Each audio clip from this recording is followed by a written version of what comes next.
Menertawakan dunia persilatan. Xiao Jianghu. Audiobook, novel silat. Cerita, Jin Yong. Jilid 129. Penggabungan 5 gunung. Sementara itu, Dewa Buah Persik tiba-tiba menangis keras-keras. Wah, tidak bisa seperti ini. Kami 6 bersaudara sejak keluar dari perut ibu selamanya tidak pernah berpisah satu sama lain. Apabila sekarang kami masing-masing harus memimpin di setiap perguruan, itu artinya kami harus terpencar di 5 tempat yang berbeda. Ini tidak boleh terjadi, takkan kulakukan.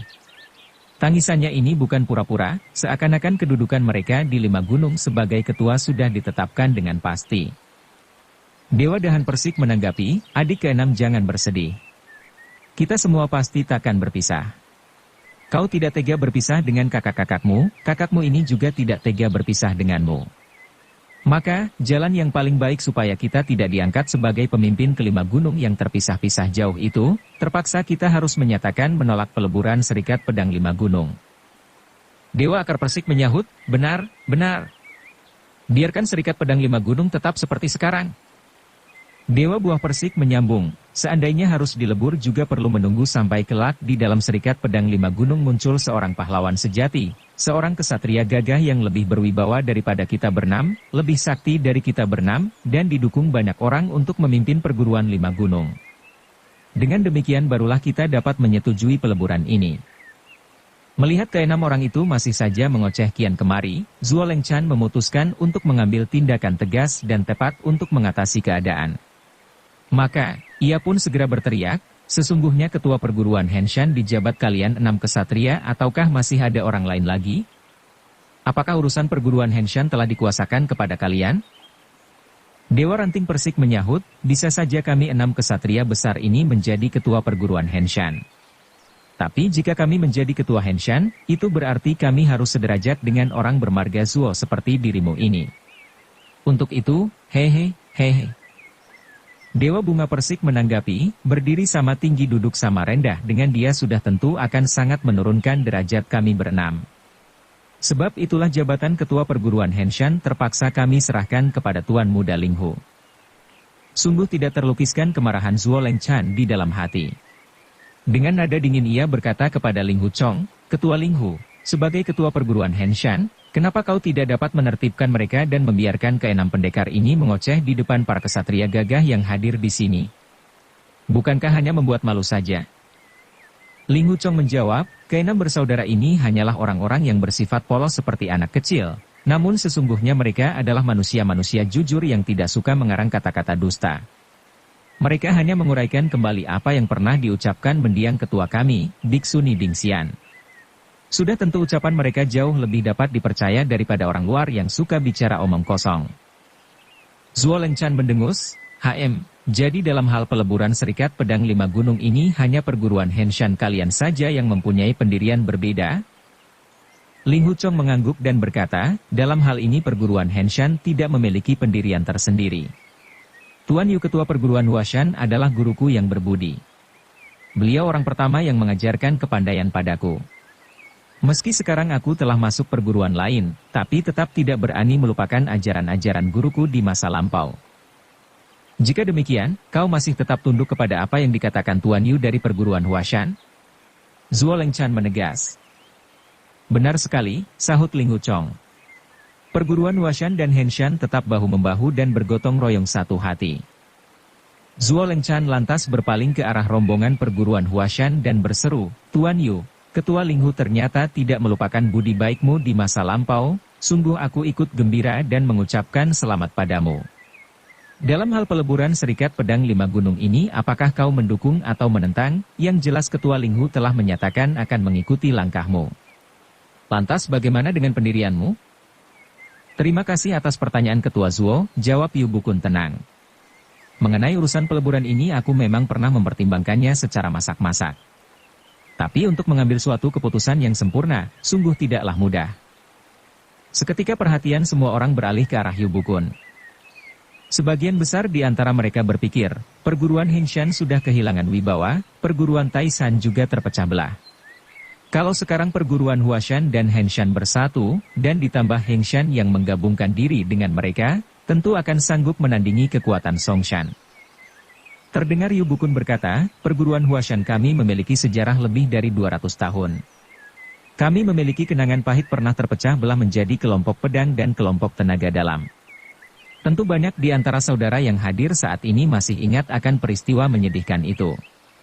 Maka, kalau terkenang kepada pertentangan di antara kalangan sendiri yang kejam di masa lalu, sungguh sampai sekarang aku masih merasa ngeri. Ling Huchong terkesiap dan merenung, aneh, mengapa hari ini guru menceritakan peristiwa yang dianggap memalukan itu? Padahal beliau biasanya menyimpan rapih masalah perguruan Huashan. Mengapa hari ini beliau menceritakannya di depan banyak orang ini? Terdengar Yu Bukun melanjutkan kata-katanya dengan suara yang melengking nyaring.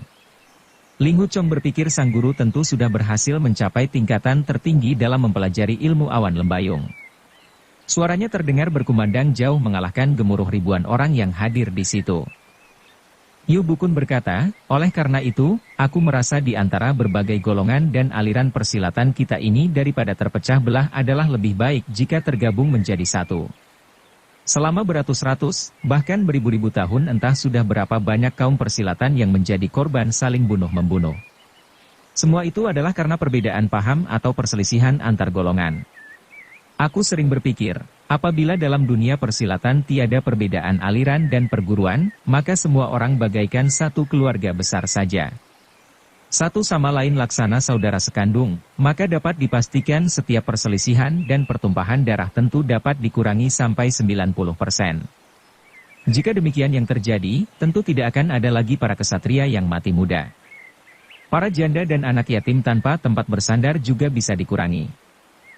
Pada umumnya kaum persilatan memang sering mengalami nasib mati muda dengan meninggalkan anak istri yang merana. Maka itu, kata-kata Yu Bukun seolah tepat mengenai lubuk hati sebagian besar para hadirin. Tidak heran jika banyak yang manggut-manggut mendengarnya. Ada pula yang berbisik, Yu Bukun berjuluk si pedang budiman, ternyata ia memang benar-benar berbudi luhur dan julukannya bukanlah nama kosong. Shanti, Shanti, ujar Mahabiksu Fang Sheng. Kata-kata Tuan Yu benar-benar bijaksana. Apabila setiap orang persilatan mempunyai jalan pikiran seperti Tuan Yu, tentu kekacauan di dunia ini akan hilang sirna tanpa bekas. Yu Bukun menanggapi, Mahabiksu terlalu memuji. Sedikit pendapatku yang dangkal ini tentu sebelumnya sudah menjadi buah pikiran para pemuka agama turun-temurun dari perguruan Shaolin. Sebenarnya dengan nama besar dan pengaruh biara Shaolin, asalkan mau tampil ke muka dan menyerukan persatuan, maka setiap orang yang berpandangan jauh pasti akan setuju dan akan menghasilkan banyak manfaat pula selama ratusan tahun terakhir ini. Namun sumber ilmu silat tiap perguruan tidaklah sama, cara berlatihnya pun beda, tentu sangat tidak mudah untuk mempersatukan mereka. Memang seorang budiman lebih mementingkan persahabatan daripada prinsip, sehingga bisa saja mereka bersahabat meskipun ilmu silat tidaklah sama. Akan tetapi, sampai sekarang di antara berbagai golongan dan aliran masih terus saja bertentangan satu sama lain baik secara terang-terangan maupun secara gelap-gelapan sehingga banyak memakan korban jiwa dan harta. Bahwasanya selama ini banyak di antara tokoh bijaksana telah menyelami betapa besar bencana yang ditimbulkan karena perbedaan golongan dan aliran, lalu mengapa kita tidak bertekad untuk melenyapkannya? Aku benar-benar bingung, sudah sekian lama merenungkan persoalan ini, baru beberapa hari yang lalu aku sadar dan memahami di mana letak kunci untuk memecahkan persoalan ini. Karena urusan ini menyangkut nasib setiap kawan persilatan, aku tidak berani merahasiakan hasil pemikiranku lagi. Maka itu, segera akan kukemukakan di sini dengan meminta pertimbangan para hadirin. Silakan bicara, seru banyak orang. Pendapat Tuan Yu pasti sangat bagus. Setelah suasana agak tenang barulah Yu Bukun kembali berbicara, setelah aku merenungkan secara mendalam, akhirnya kutemukan juga titik persoalannya. Rupanya penyakit kegagalan dari usaha penghapusan perbedaan golongan dan aliran ini seringkali disebabkan karena usaha yang tergesa-gesa. Para kesatria berbudi luhur di dunia persilatan ingin menghilangkan perbedaan di antara aliran dan golongan, namun mereka cenderung terburu-buru ingin melihat hasilnya. Padahal, jumlah perguruan dan aliran persilatan yang besar ada puluhan, dan yang kecil mencapai ribuan banyaknya. Setiap golongan juga sudah memiliki sejarah lama. Kalau secara sekaligus hendak melenyapkan sejarah masing-masing golongan tentunya ini sangat sulit seperti mendaki langit. Jadi, menurut pendapat Tuan Yu adalah tidak mungkin untuk menghapuskan perbedaan golongan dan aliran? Jika betul demikian, bukankah pendapat Tuan Yu ini sangat mengecewakan harapan banyak orang, ujar Zuo Lengchan. Walaupun urusan ini sangat sulit, tapi bukan sama sekali tidak mungkin, jawab Yu Bukun. Baru saja aku menyatakan bahwa titik penyakitnya terletak pada usaha yang tergesa-gesa ingin cepat selesai, tapi akhirnya malah berantakan. Jadi, caranya yang harus diubah dan kita semua harus bahu-membahu sama-sama berusaha mewujudkannya. Kelak setelah 50 ataupun 100 tahun, pada akhirnya pasti berhasil. Zuo Lengchan berkata, kalau perlu 50 atau 100 tahun, bukankah para pahlawan dan kesatria yang hadir sekarang ini hampir semuanya sudah masuk liang kubur? Yu Bukun menjawab, kita hanya perlu berusaha sekuat tenaga. Soal kelak mendapatkan hasil atau tidak janganlah terlalu kita pikirkan. Ini namanya leluhur yang menanam pohon, keturunan yang memetik buahnya. Kita hanya menanam pohon saja, biarlah anak cucu kita yang mengambil buahnya. Hal seperti ini bukankah perbuatan mulia? Lagi pula, usaha jangka panjang 50 atau 100 tahun adalah jangka waktu secara keseluruhannya. Kalau ingin merasakan sedikit hasilnya mungkin dalam waktu 8 atau 10 tahun juga sudah terlihat nyata. Zuo Lengchan bertanya, dalam 10 atau 8 tahun sudah akan terlihat hasil yang nyata walaupun hanya sebagian kecil saja. Ini sungguh bagus. Tapi entah bagaimana cara kita harus berusaha bersama? Yu Bukun tersenyum menjawab, seperti apa yang dilakukan Ketua Zuo sekarang ini adalah perbuatan luhur yang bermanfaat bagi kaum persilatan pada umumnya. Bahwasanya untuk menghapuskan perbedaan pandangan di antara berbagai golongan dan aliran secara sekaligus boleh dikata sukar terlaksana, tapi kalau diusahakan agar perguruan-perguruan yang tempatnya berdekatan, atau yang ilmu silatnya hampir mirip, atau yang mempunyai hubungan kekerabatan, maka di antara mereka bisa diadakan penggabungan, sehingga dalam waktu yang tidak terlalu lama perbedaan golongan dan aliran di dunia persilatan ini tentu akan berkurang sebagian besar.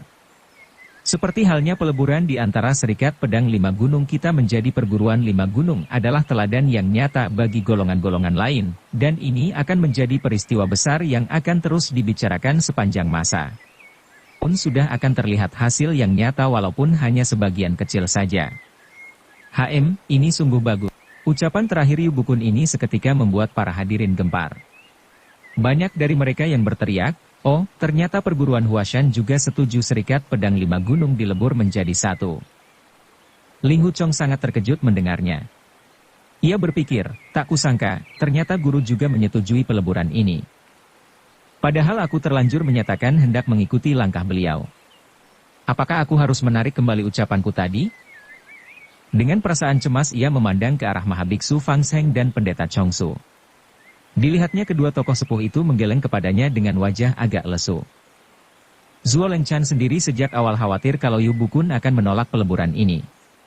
Ia merasa segan menghadapi ketua perguruan Huashan yang terkenal ahli dalam berdebat dan juga sulit dipaksa untuk melakukan sesuatu. Maka, begitu mendengar keputusan Yu Bukun seketika hatinya sangat terkejut bercampur gembira. Ia pun berkata, sebenarnya maksud perguruan Songshan menghendaki peleburan ini hanyalah demi kepentingan kita bersama. Pepatah mengatakan, bersatu kita teguh, bercerai kita runtuh. Namun dari uraian Tuan Yu tadi ternyata peleburan Serikat Pedang Lima Gunung dapat mendatangkan manfaat-manfaat yang begitu besar. Sungguh, aku merasa seperti pintar mendadak. Yu Bukun menjawab, setelah kelima perguruan digabungkan, bila kita ingin memperbesar pengaruh dan mengadu kekuatan dengan golongan lain, maka akibatnya hanya menimbulkan bencana di dunia persilatan. Sebab itu, asas tujuan peleburan ini harus mengutamakan, hindarkan pertentangan dan akhiri permusuhan. Menurut dugaanku banyak di antara kawan persilatan yang khawatir peleburan kita ini pasti akan merugikan pihak lain. Dalam hal ini aku dapat menyatakan supaya kawan-kawan janganlah khawatir. Banyak di antara para hadirin menjadi lega mendengar jaminan Yu Bukun itu. Namun ada juga yang masih ragu-ragu dan kurang percaya. Jika demikian, perguruan Huashan jelas setuju dengan peleburan, tanya Zuo Lengchan. Benar, jawab Yu Bukun. Ia diam sejenak kemudian memandang ke arah Ling Huchong sambil berkata, Ketua Ling Hu dari perguruan Henshan dulu pernah tinggal di Gunung Huashan. Aku pernah mempunyai hubungan guru dan murid selama 20 tahun lebih dengannya. Sejak dia meninggalkan Huashan, ternyata selama ini masih ingat akan hubungan baik di masa lalu dan tetap mengharapkan agar kami dapat berkumpul bersama lagi dalam satu perguruan yang sama. Dalam hal ini aku tadi telah menyanggupi bahwa kami pasti akan berkumpul kembali di dalam suatu perguruan dan ini bukanlah hal yang sulit. Bicara sampai di sini, wajahnya kemudian menampilkan senyuman manis. Ling Huchong tergetar namun kemudian paham. Dalam hati ia berkata, ternyata kesanggupan guru dalam menerimaku kembali sebagai murid bukanlah untuk kembali ke dalam perguruan Huashan, melainkan bergabung ke dalam perguruan Lima Gunung. Rasanya ini boleh juga. Lagi pula tadi guru telah menyatakan bahwa setelah dilebur menjadi satu, asas tujuan perguruan Lima Gunung adalah menghindari pertentangan dan mengakhiri permusuhan. Jika nanti Huashan dan Henshan bersekutu, serta ditambah dengan kekuatan Hengshan dan sebagian Taishan, ini berarti akan lebih besar pengaruhnya daripada persekutuan Songshan dan para pengkhianat Taishan sehingga asas yang dikemukakan guru tadi dapat dijalankan. Sementara Ling Huchong terbuai oleh pikirannya sendiri, terdengar Zuo Lengchan berkata, "Selamat untuk Tuan Yu dan Ketua Ling Hu. Mulai hari ini kalian berkumpul kembali dalam suatu keluarga besar." Ini benar-benar peristiwa yang menggembirakan. Menyusul kemudian banyak di antara para hadirin yang juga bersorak dan bertepuk tangan menyatakan selamat. Tapi mendadak Dewa Ranting Persik berteriak, "Tidak, urusan ini tidak baik, sangat tidak baik." "Kenapa tidak baik?" tanya Dewa Dahan Persik. "Jabatan Ketua Perguruan Henshan bukankah tadinya adalah hak kita 6 bersaudara?" tanya Dewa Ranting Persik. "Betul," serentak Dewa Dahan Persik dan yang lain ikut menjawab. "Tapi karena kita segan menjadi ketua, maka jabatan itu kita serahkan kepada Ling Huchong dengan satu syarat bahwa dia harus membalaskan sakit hati kematian Biksuni Dingxian bertiga, betul tidak? Dan kalau tidak melaksanakan tugasnya itu berarti jabatannya sebagai ketua menjadi batal, betul tidak?" ujar Dewa Ranting Persik. "Benar sekali," serentak kelima saudaranya kembali mengiyakan. "Namun pembunuh ketiga Biksuni sepuh jelas berada di dalam perguruan Lima Gunung juga," kata Dewa Ranting Persik. "Maka menurut pendapatku, kemungkinan besar si pembunuh bermarga Zuo, atau mungkin Yu, atau mungkin Song. Apabila Ling Huchong bergabung dengan perguruan Lima Gunung, itu berarti dia akan menjadi saudara seperguruan dengan manusia jahanam bermarga Zuo, atau Yu, atau Song, dan itu berarti dia tidak akan mampu membalaskan sakit hati Biksuni Dingxian bertiga." "Benar, sedikit pun tidak salah," seru kelima saudaranya. "Nama, Zuo, bermakna kiri, Yu, bermakna kanan, sedangkan Zhong bermakna tengah." Meskipun demikian, Zuo Lengchan jelas merasa tersinggung. Ia berpikir, "Keparat, kalian berenam berani menghinaku di depan umum. Jika dibiarkan hidup lebih lama tentu semakin banyak ocehan-ocehan tidak senonoh yang akan kalian lontarkan kepadaku." Terdengar Dewa Akar Persik berkata, "Kalau Ling Huchong tidak membalaskan sakit hati ketiga Biksuni sepuh, berarti dia batal menjadi ketua perguruan Henshan, benar tidak? Kalau dia batal menjadi ketua perguruan Henshan berarti dia tidak berwenang lagi mengurusi perguruan Henshan, benar tidak? Dan kalau dia tidak berwenang lagi berarti tidak boleh bicara atas nama perguruan Henshan dalam soal peleburan ini, benar tidak?" Setiap kali ia bertanya, setiap kali pula kelima adiknya serentak menjawab, "Benar." Kini ganti Dewa Dahan Persik yang bicara, tapi jabatan ketua tidak boleh kosong. Bila Ling Huchong tidak menjadi ketua perguruan Henshan, maka sepantasnya diangkat orang lain yang lebih sesuai, benar tidak? Di dalam perguruan Henshan bukankah ada 6 orang kesatria yang diakui kehebatannya dan juga kepandaiannya oleh Biksuni Dingxian, benar tidak? Bahkan tadi Zuo Lengchan juga memuji, "Kalian 6 bersaudara berilmu tinggi dan berwawasan luas, sungguh aku merasa kagum. Benar tidak?" "Benar," jawab kelima saudaranya. Setiap kali ia bertanya, nadanya semakin keras, begitu pula jawaban kelima saudaranya juga semakin keras. Karena merasa lucu, dan juga mengerti maksud 6 dewa lembah Persik yang jelas-jelas sengaja main gila terhadap perguruan Songshan, maka sebagian di antara para hadirin ada yang ikut senang. Bahkan di antara mereka ada yang lantas ikut-ikutan bersuara. Setiap kali 6 dewa lembah Persik bertanya jawab, puluhan hadirin ikut-ikutan mengiyakan. Ketika Yu Bukun menyetujui peleburan Serikat Pedang Lima Gunung tadi, diam-diam Ling Huchong merasa cemas dan bingung. Kini begitu mendengar ocehan 6 dewa lembah persik itu, dalam hati kecilnya timbul rasa senang seakan-akan keenam orang dungu itu telah menyelesaikan persoalan sulit baginya. Tapi setelah mengikuti ocehan mereka, hatinya menjadi terheran-heran. Ia pun berpikir, sungguh aneh, biasanya 6 dewa lembah persik suka berdebat tidak penting dan berbelit-belit, tapi mengapa sekarang apa yang mereka ucapkan seakan-akan sangat teratur, seperti sudah disiapkan sebelumnya. Sepertinya tidak ada celah untuk mendebatnya. Ini sama sekali berbeda dengan kebiasaan mereka yang kacau balau. Sungguh perubahan yang aneh. Apakah mungkin di belakang mereka ada orang pandai yang memberi petunjuk? Terdengar suara Dewa Bunga Persik berkata, bahwasanya di dalam perguruan Henshan ada 6 kesatria yang berilmu silat tinggi dan berwawasan luas. Siapakah mereka berenam ini? Kalian bukan orang bodoh, tentu sudah tahu, benar tidak? Ratusan hadirin serentak menjawab dengan tertawa, benar. Kami tahu. Dewa Bunga Persik menyambung, di dunia ini salah dan benar ditentukan suara terbanyak, ditentukan pendapat umum, yang sesuai dengan rasa keadilan dan hati nurani.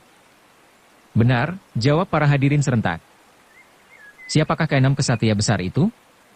Coba katakan, seru Dewa Bunga Persik.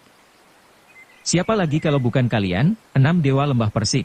Teriak ratusan orang dengan suara bergemuruh. Itu dia, seru Dewa Akar Persik. Dengan demikian, jabatan ketua perguruan Henshan ini terpaksa kami berenam tidak berani menolaknya. Demi untuk melaksanakan tugas yang suci ini sesuai dengan harapan banyak orang, cocok dengan pilihan umum, sesuai dengan kehendak Bapak Mertua. Saat air pasang parit akan terbentuk, saat air surut batu karang akan terlihat, menggedor gunung yang tinggi, maka pintu gerbang akan terbuka. Karena kata-katanya yang melantur itu, para hadirin sampai terpingkal-pingkal menahan geli. Sebaliknya, orang-orang perguruan Songshan terlihat sangat kesal dan banyak di antaranya lantas membentak, persetan. Kalian berenam keparat sengaja mengacau di sini. Lekas hanya semua dari sini. Aneh, sungguh aneh, jawab Dewa Ranting Persik.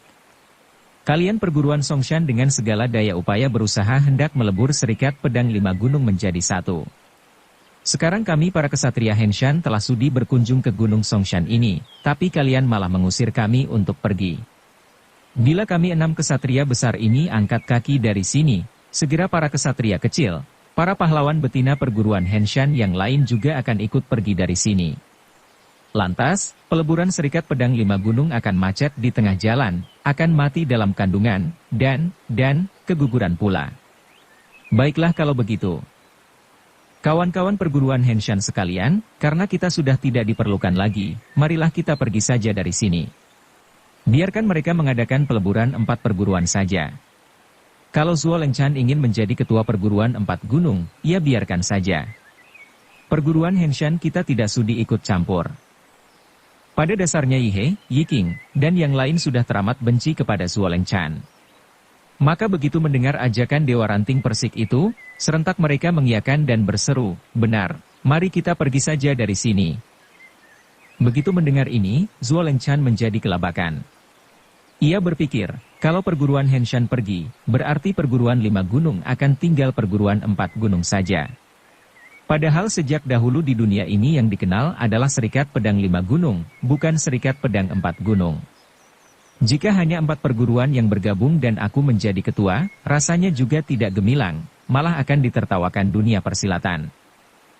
Membayangkan itu Zuo Lengchan segera berkata kepada Ling Hu Chong, Ketua Ling Hu, orang persilatan seperti kita sangat mengutamakan perkataan. Tadi kau telah menyatakan akan mengikuti langkah Tuan Yu, tentunya kau akan pegang teguh ucapanmu ini, bukan? Ling Hu Chong memandang ke arah Yu Bukun. Dilihatnya sang guru sedang manggut-manggut kepadanya dengan sikap simpatik dan sangat mengharapkan. Sebaliknya ketika ia memandang ke arah Mahabiksu Fang Zheng dan Pendeta Chong Su, kedua tokoh itu tampak menggeleng-geleng kepala. Di tengah kebimbangan itu, terdengar Yu Bukun berkata, Chong Er, hubungan kita seperti ayah dan anak. Ibu gurumu juga merindukanmu. Apakah kau tidak ingin berhubungan baik lagi dengan kami seperti dulu? Seketika Ling Hu Chong meneteskan air mata haru. Tanpa pikir panjang ia lantas berseru, guru dan ibu guru, memang itulah yang kuharap-harapkan. Bila kalian setuju peleburan ini, maka murid hanya menurut saja, tidak ada yang lain. Ia diam sejenak, Kemudian melanjutkan, namun, bagaimana dengan sakit hati ketiga biksuni sepuh? Kau jangan khawatir, seru Yu Bukun menukas. Mengenai kematian ketiga biksuni sepuh memang patut disesalkan oleh setiap kaum persilatan.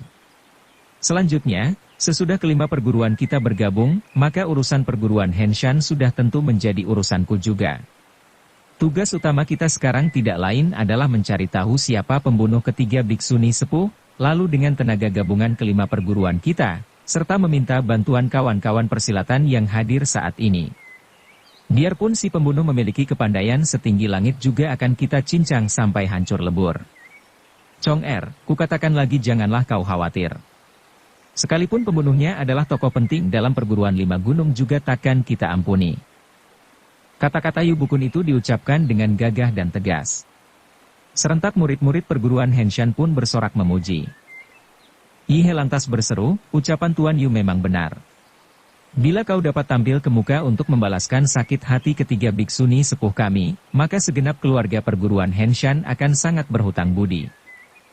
Aku jamin, dalam waktu 3 tahun apabila aku tidak mampu membalaskan sakit hati ketiga biksuni sepuh, biarlah kawan-kawan persilatan boleh menganggapku sebagai manusia rendah, orang yang tidak tahu malu, seru Yu Bukun lantang. Ucapan ini semakin menimbulkan rasa senang murid-murid Henshan. Mereka bersorak gembira. Selain itu banyak juga para hadirin dari golongan lain yang ikut bertepuk tangan dan memuji. Menyaksikan itu, Ling Wuchong berpikir, aku telah bertekad untuk menuntut balas kematian ketiga biksuni sepuh, tapi susah rasanya menetapkan batas waktu. Meskipun banyak yang mencurigai Zuo Lengchan sebagai pembunuhnya, tapi bagaimana cara membuktikannya? Seandainya dia dapat dibekuk dan ditanyai, apakah mungkin dia mau mengaku terus terang? Tapi mengapa guru berbicara begitu tegas dan pasti? Tentu beliau sudah tahu siapa pembunuh mereka dengan bukti-bukti yang nyata. Maka itu, dalam waktu 3 tahun guru yakin akan dapat membereskannya. Semula Ling Wuchong khawatir murid-murid perguruan Henshan menentang pendiriannya yang mengikuti langkah Yu Bukun terhadap peleburan kelima perguruan. Sekarang begitu melihat mereka bersorak gembira, tanpa ada yang membantah, hatinya menjadi lega. Segera ia berseru, sungguh baik jika demikian. Guruku, Tuan Yu, sudah menyatakan, asalkan sudah jelas siapa pembunuh ketiga biksuni sepuh, sekalipun pembunuh itu adalah tokoh penting dalam perguruan lima gunung juga takkan diampuni. Nah, Ketua Zuo, kau menyetujui ucapan ini atau tidak? Dengan nada dingin Zuo Lengchan menjawab, ucapan ini sangat bagus, mengapa aku tidak setuju? Bagus, seru Ling Wuchong. Nah, para kesatria yang hadir di sini telah mendengar semua. Apabila biang keladi pembunuh ketiga biksuni sepuh nanti telah diketahui, tidak peduli siapapun dia dan apapun kedudukannya, maka setiap orang berhak untuk membinasakannya. Serentak sebagian besar di antara para hadirin bersorak menyatakan setuju. Setelah suara ramai itu agak mereda, Zuo Lengchan pun berseru, nah, di antara kelima perguruan, Taishan di timur, Hengshan di selatan, Huashan di barat, Henshan di utara, dan Songshan di tengah, semua telah menyatakan persetujuannya. Maka, sejak hari ini di dunia persilatan takkan ada lagi nama Serikat Pedang Lima Gunung, yang ada hanyalah perguruan lima gunung.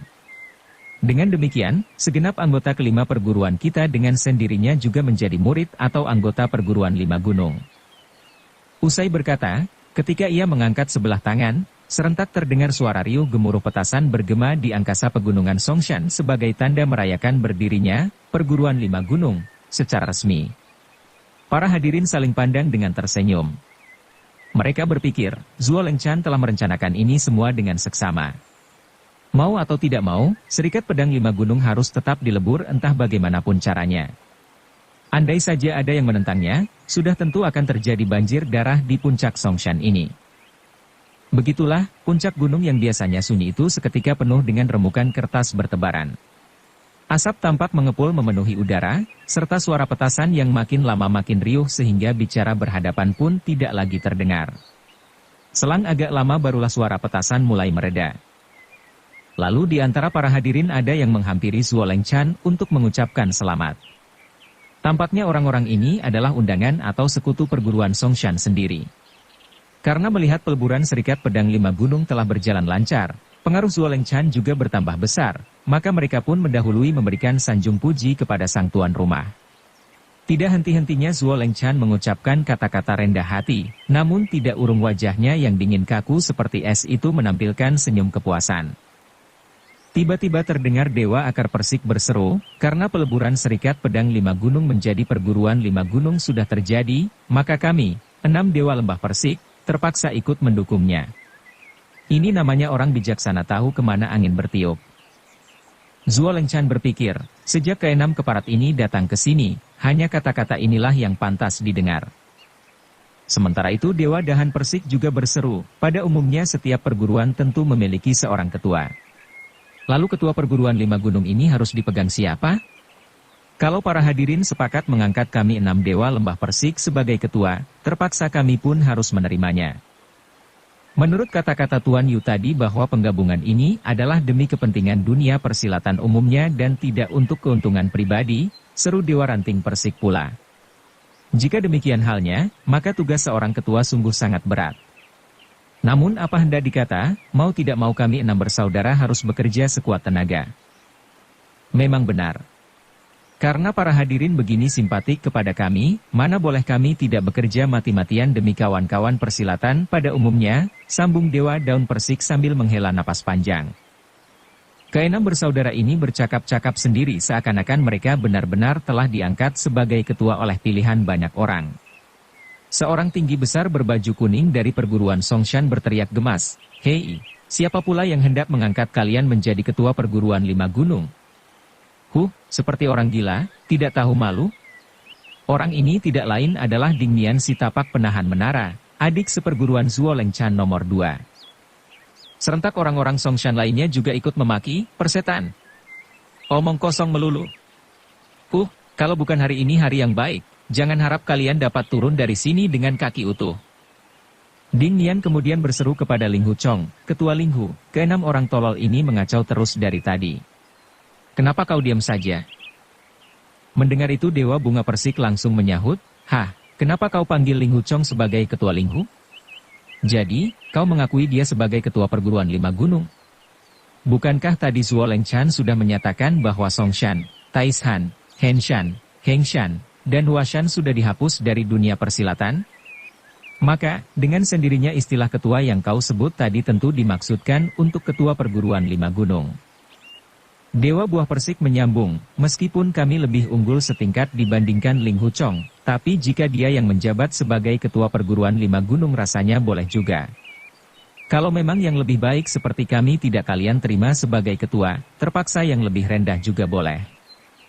Dewa Akar Persik kemudian berteriak keras-keras, "Nah, perguruan Songshan telah mengusulkan Ling Hu Chong sebagai ketua perguruan Lima Gunung, bagaimana pendapat para hadirin sekalian?" "Setuju," teriak ratusan orang dengan suara nyaring dan merdu. Jelas mereka adalah murid-murid perguruan Henshan. Hanya karena Ding Nian salah bicara, ucapannya itu lantas menjadi bumerang yang langsung dilempar balik oleh 6 Dewa Lembah Persik. Seketika ia menjadi serba salah dan kebingungan. Dengan suara gelagapan ia berseru, "Tidak, tidak. Bukan begitu maksudku." "Bukan begitu maksudmu," sahut Dewa Dahan Persik. "Jika demikian tentu kau anggap kami 6 Dewa Lembah Persik lebih cocok menjadi ketua perguruan Lima Gunung. Wah, ternyata saudara sangat mencintai kami 6 bersaudara dan tidak ingin jabatan ketua jatuh ke tangan orang lain. Untuk ini kami terpaksa tidak bisa menolak lagi dan mau tidak mau harus menerimanya. Begini saja," sambung Dewa Ranting Persik. "Kami akan memegang jabatan ketua selama setahun. Kalau segala urusan sudah berjalan lancar, barulah kami serahkan kedudukan penting ini kepada tokoh lain. Bagaimana?" Betul. Ini namanya mengambil jalan tengah, sifat pemimpin bijaksana," teriak kelima saudaranya yang lain. Sungguh tidak terkira rasa kesal yang memenuhi dada Zuo Lengchan. Dengan nada dingin ia berseru, "Kalian berenam sudah terlalu banyak mengoceh, seakan-akan para kesatria yang hadir di Gunung Songshan ini tak berharga sama sekali. Boleh tidak kalau orang lain juga diberi kesempatan bicara?" "Boleh, sudah tentu boleh, kenapa tidak boleh?" jawab Dewa Bunga Persik. Ada kata-kata segera diucapkan, ada kentut segera dilepaskan. Seketika suasana menjadi sunyi senyap begitu mendengar kata-kata Dewa Bunga Persik itu. Maklum saja, siapapun tidak mau membuka suara supaya tidak dianggap kentut. Selang sejenak barulah Zuo Lengchan berbicara, "Para hadirin sekalian, silakan kemukakan pandangan masing-masing. Mengenai ocehan keenam orang sinting ini tidak perlu digubris lagi." Serentak 6 dewa lembah Persik menghirup napas panjang-panjang, lalu hidung mereka sama-sama mendengus-dengus dan mulut pun berkata, nyaring benar kentutnya. Tapi untungnya, tidak terlalu bau. Seorang tua kurus dari perguruan Songshan tampil ke muka dan berseru, "Serikat Pedang 5 Gunung senasib sepenanggungan." Yang terakhir kali menjabat sebagai ketua perserikatan adalah Ketua Zuo. Nama besar beliau cukup terkenal, wibawanya juga cukup disegani. Kalau sekarang kelima perguruan telah dilebur, dengan sendirinya Ketua Zuo pantas menjadi pemimpin kita. Kalau dijabat orang lain, kukira sukar diterima oleh banyak orang. Orang yang berbicara ini juga adik seperguruan Zuo Lengchan yang bernama Lu Bai, yang dulu bersama Ding Mian dan Fei Bin terlibat dalam pembantaian keluarga Liu Zhengfeng pada upacara cuci tangan baskom emas. Tidak benar, kurang tepat, seru Dewa Bunga Persik. Peleburan kelima perguruan menjadi satu adalah peristiwa besar dan merupakan sejarah baru. Oleh karena itu, jabatan ketua juga harus diisi oleh orang yang baru pula. Harus benar-benar orang yang baru. Benar, sambung Dewa Buah Persik. Jika Zuo Lengchan tetap menjadi ketua, itu berarti ganti botol tanpa mengganti isinya. Jika demikian, lantas apa gunanya Serikat Pedang 5 Gunung dilebur menjadi satu? Benar sekali. Ini sama seperti membuka toko baru, tapi menjual barang lama. Mana bisa laku, sambung Dewa Ranting Persik. Aku rasa ketua perguruan 5 Gunung dapat dijabat oleh siapa saja, kecuali Zuo Lengchan tidak boleh menjabatnya. Menurut pendapatku, paling baik kalau jabatan ketua ini kita jabat secara bergiliran. Setiap orang menjadi ketua 1 hari. Semuanya mendapat bagian, tua dan muda tidak ada satupun yang dirugikan. Ini baru namanya adil, tidak pilih kasih, tidak pandang bulu, barang baik, harga pas. Memangnya kalian pikir peleburan kelima perguruan adalah peristiwa main-main, seru Dewa Daun Persik. Usulanmu ini sungguh teramat bagus, sambut Dewa Akar Persik. Dan yang pantas menjadi ketua pertama adalah anggota yang berusia paling muda. Maka, aku mengusulkan adik cilik Qin Huan dari perguruan Henshan sebagai ketua perguruan 5 Gunung yang pertama pada hari ini. Setuju, seru murid-murid Henshan bersama-sama. Mereka tahu apa yang diucapkan 6 dewa lembah Persik ini memang sengaja untuk menggagalkan rencana licik Zuo Lengchan. Bahkan, Qin Huan ikut bersorak-sorak pula. Selain itu ribuan hadirin yang senang pada keributan ikut-ikutan berteriak setuju, sehingga puncak Songshan seketika berubah menjadi ramai kembali. Seorang pendeta tua dari Taishan tampil dan berseru, ketua perguruan 5 Gunung harus dijabat oleh seorang yang pandai dan bijaksana, seorang tokoh terkemuka yang punya nama baik dan pengaruh besar. Mana bisa jabatan sepenting itu diduduki secara bergiliran?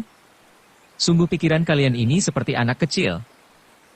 Suara orang ini begitu keras dan lantang, jelas disertai tenaga dalam tingkat tinggi, sehingga di tengah ribut-ribut itu tetap terdengar dengan jelas oleh setiap hadirin. Dewa Ranting Persik menanggapi, orang pandai bijaksana dan terkemuka yang memiliki nama baik dan pengaruh besar. Kukira hanya seorang tokoh persilatan yang memenuhi syarat ini, yaitu Kepala Biara Shaolin, Mahabiksu Fang Zheng. Sejak tadi jika 6 dewa lembah Persik berbicara selalu menimbulkan gelak tawa banyak orang. Rupanya para hadirin menganggap mereka berenam bagaikan pelawak saja.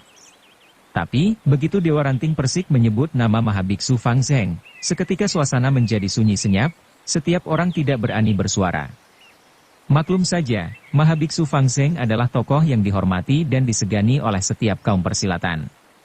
Ilmu silatnya tinggi, sikapnya tulus dan welas asih, dan selalu mengutamakan keadilan dalam menyelesaikan perkara di dunia persilatan. Selain itu, Biara Shaolin juga telah mencapai puncak kejayaan dan menjadi perguruan nomor 1 di dunia persilatan. Maka apa yang diucapkan oleh Dewa Ranting Persik kali ini tidak ada yang salah di telinga para hadirin, dan tidak ada seorang pun yang berani menertawakannya. Dewa Akar Persik pun berteriak, apakah Kepala Biara Shaolin Mahabiksu Fang Zheng terhitung tokoh yang pandai dan bijaksana, serta memiliki nama baik dan pengaruh besar? Benar, teriak ribuan hadirin bersamaan. Bagus, sambut Dewa Akar Persik. Itu artinya Mahabiksu Fang Zheng telah disetujui dengan suara bulat oleh para hadirin. Jika demikian, maka jabatan Ketua Perguruan 5 Gunung mulai hari ini kita serahkan untuk dipegang Mahabiksu Fang Zheng. Bersambung ke jilid 130. Dukung kami dengan subscribe, follow, like, komen dan share. Terima kasih.